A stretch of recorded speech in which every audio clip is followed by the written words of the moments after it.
Assalamualaikum warahmatullahi wabarakatuh. Alhamdulillahi rabbil alamin wa bihi nasta'in ala umurid dunya waddin.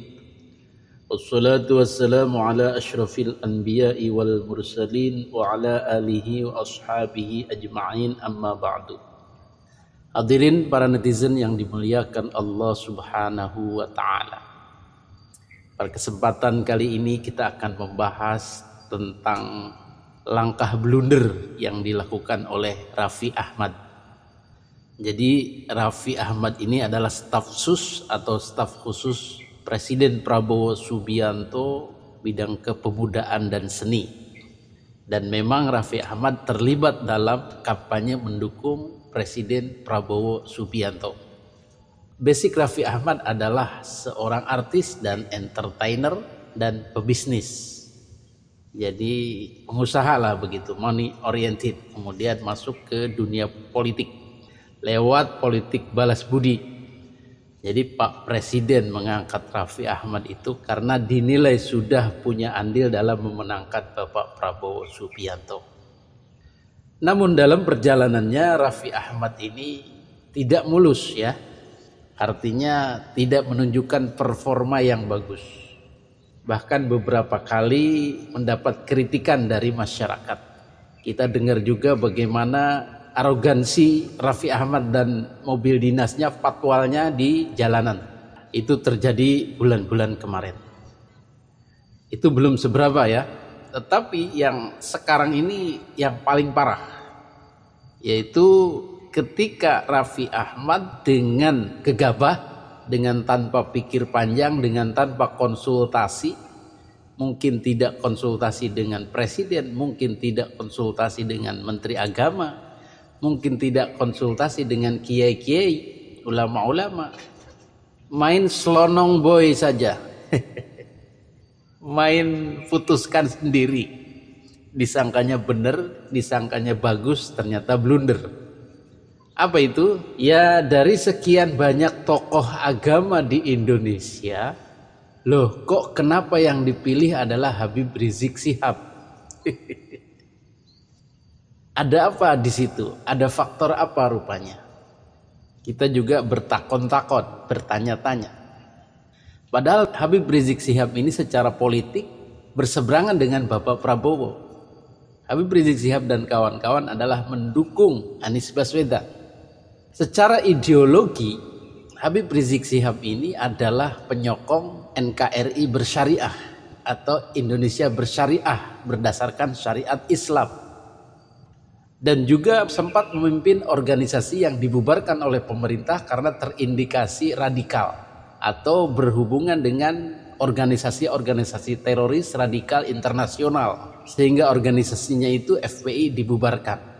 Dan sejak saat itu Habib Rizik Syihab dalam tanda kutip diawasi oleh Intel, oleh alat-alat negara sebagai orang yang berbahaya bagi keamanan negara kesatuan Republik Indonesia. Dan kemudian isu yang lebih santer lagi sekarang ini adalah kelompok Ba'alwi yang mengkampanyekan sebagai keturunan Nabi Muhammad SAW dinilai telah menggunakan status itu untuk kapitalisasi untuk kepentingan politik dan ekonomi di Indonesia. Mengaku-ngaku sebagai keturunan Nabi untuk meraih dukungan masyarakat melawan pemerintah atau mengkritik pemerintah. Jadi banyak kegiatan-kegiatannya adalah melawan pemerintah, menghasut bahkan masyarakat untuk benci kepada pemerintah. Nah, faktor-faktor inilah yang tidak dijadikan pertimbangan oleh Raffi Ahmad, atau Raffi Ahmad tidak tahu atau pura-pura tidak tahu. Nah, ini kita juga bingung. Kenapa tokoh ini masih dijadikan panutan oleh Raffi Ahmad? Apakah karena sesama Islam transnasional? Karena Habib Rizik Syihab ini dari Yaman, Arab, kemudian berideologi syariah Islam. Karena kebetulan Raffi Ahmad juga adalah keturunan daripada Ahmadiyah yang juga berasal dari India, sama-sama luar, bisa jadi. Atau karena ada yang salah dengan belajar keagamaannya Raffi Ahmad, salah berguru lah begitu kira-kira. Karena selama ini Raffi Ahmad memang sedang belajar agama, mencari agama yang pas buat dia. Kadangkala dia ikut Wahabi Salafi, mengundang Khalid Basalamah, kadangkala mengundang Buya Hasyim Arazi, kadang-kadang mengundang Ustadz Felix dan lain-lain. Jadi masih belum menemukan lah begitu. Jadi masih terombang-ambing, masih labil dalam hal beragama. Dan salah berguru atau salah menentukan idola ini juga terjadi pada hari ini. Loh, kok kenapa mengidolakan Habib Rizik sehingga sampai menyambangi, sampai mendatangi, bahkan sampai meminta nasihatnya. Bahkan ingin menggunakan Habib Rizik untuk mengelola pemuda-pemuda Indonesia supaya berideologi, berakhlak seperti Habib Rizik. Masya Allah. Lah, ndak bahaya tak? Inilah kualitas daripada staf sus presiden yang ngawur, yang tidak punya pikiran panjang ke depan, yang tidak memikirkan dampaknya. Masa pemuda-pemuda Indonesia mau diberikan kepada Habib Rizik Syihab untuk dididik ala FPI, ala Ba'alwi, ala Islam radikalis? Ya tokbar takbir aja nantinya. Gerebek sana gerebek sini, rusuh sana rusuh sini, menekan sana menekan sini, ancam sana ancam sini. Mau pemuda kita dijadikan seperti itu. Maka langkah Raffi Ahmad ini sangat-sangat blunder, sangat-sangat salah dan harus dikoreksi, harus diprotes. Bahkan kalau perlu Raffi Ahmad ya jangan dipakai lagi. Artinya diberhentikan saja dari staf sus atau dialihkan ke pos-pos yang tidak punya dampak lah begitu. Jadi disubkan begitu. Hadirin yang dimuliakan Allah Subhanahu wa taala, kenapa Raffi Ahmad tidak dekat dengan Kiai NU? Kenapa Raffi Ahmad tidak mau mempelajari ideologi NU, tidak mau mempelajari doktrin NU tentang negara dan agama?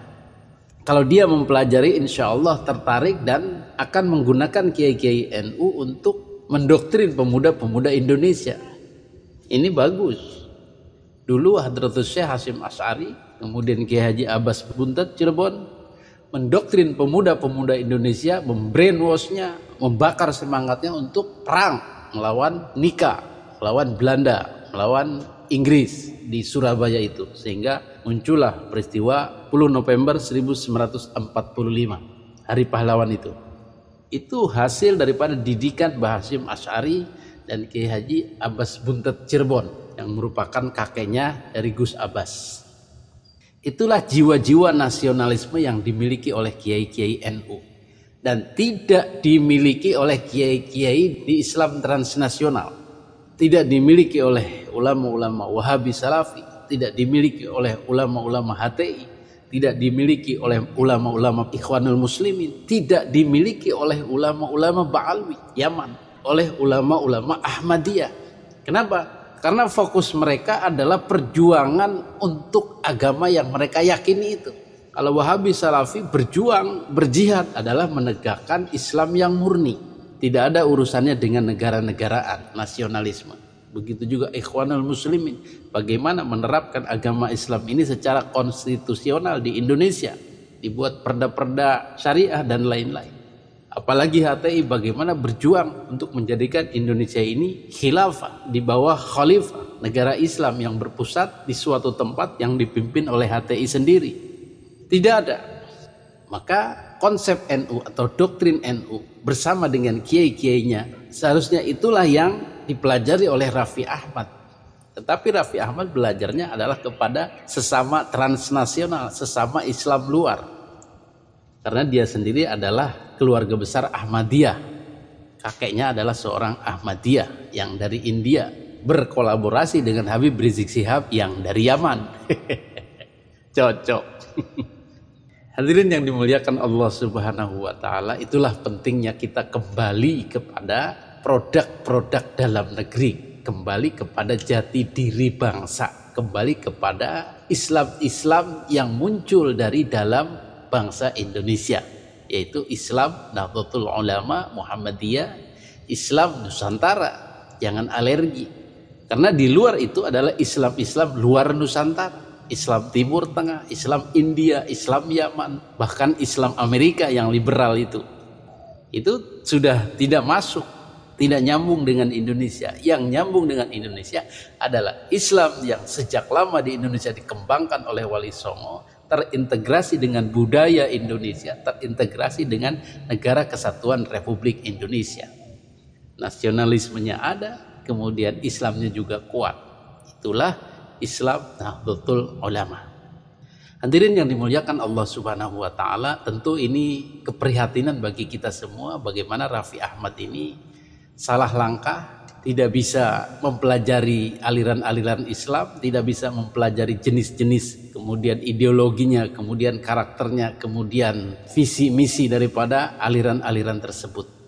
Kita berharap Raffi Ahmad mengoreksi tindakannya ini atau dikoreksi oleh Bapak Presiden Prabowo. Karena ini akan menggerus kepercayaan masyarakat, terutama warga Nahdliyin terhadap Presiden Prabowo Subianto, di mana orang-orangnya itu ya tidak capable, tidak bermutu lah.